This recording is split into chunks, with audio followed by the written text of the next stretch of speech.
พันขอถามได้เนี่ยปัญหาใหญ่เลยเนี่ยน้ำมันเมดนี่เฮาเฮ็ดจังไดบาดต่อไปมันเมดพี่เด่นกกกี่ซี่เลยฮะกี่ซี่บ้านเฮานั่นน่ะกี่ซี่กี่สูตรกี่ซี่เห็นบ่เอามาหยังเอามาจูดให้เป็นน้ำหยังน้ำมันกี่ซี่สิไว้ไปใส่รถนี่แหมสกัดใส่รถเคยเห็นบ่พ่อใหญ่นั่นเอาท่านจูดใส่มอเตอร์ไซค์แล่ตับเลยน่ะผู้ใดพ่อใหญ่นั่นแหละวันนี้ข่อยกำลังสิข่อยกำลังไงวิเคราะห์กำลังสิเอากี่ซี่ยากเลยเดี๋ยวมันมีบ่ยากรับบุพันแล้วบ่ยากฮะกำลังจะไปหากอดหาซื้อกี่ซี่อยู่กี่ซี่แม่งกี่ซี่อยู่ตับโคโพดนะอันแม่งอันด้นกี่ซี่เนี่ยอันไปเอากี่ซี่มาแล้วก็ต้มใส่หม้อเห็นแต่เขาเอามาเฮ็ดอันอุดเรืออุดหยังแล้วนั่นน่ะเฮ้ยอุดเรือพร้อมแล้วกันเคยเห็นบ่เคยเห็นบ่ใครตามตลาดนัดอัน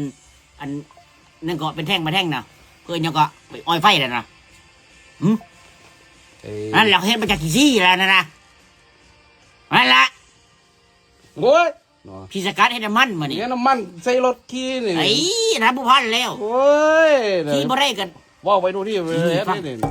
นี่ถ้าผู้ใดเบิ่งไลฟ์คลิปนี้แท้ออกไปซื้อสายไฟอยู่ลั่นไฟฟ้าน่ะสายไฟ10 เมตรน่ะเสียบปลั๊กอยู่เฮือนก็เสียบใส่รถไฟฟ้าชุด10 เมตรก็เอา10 เมตรพ่อ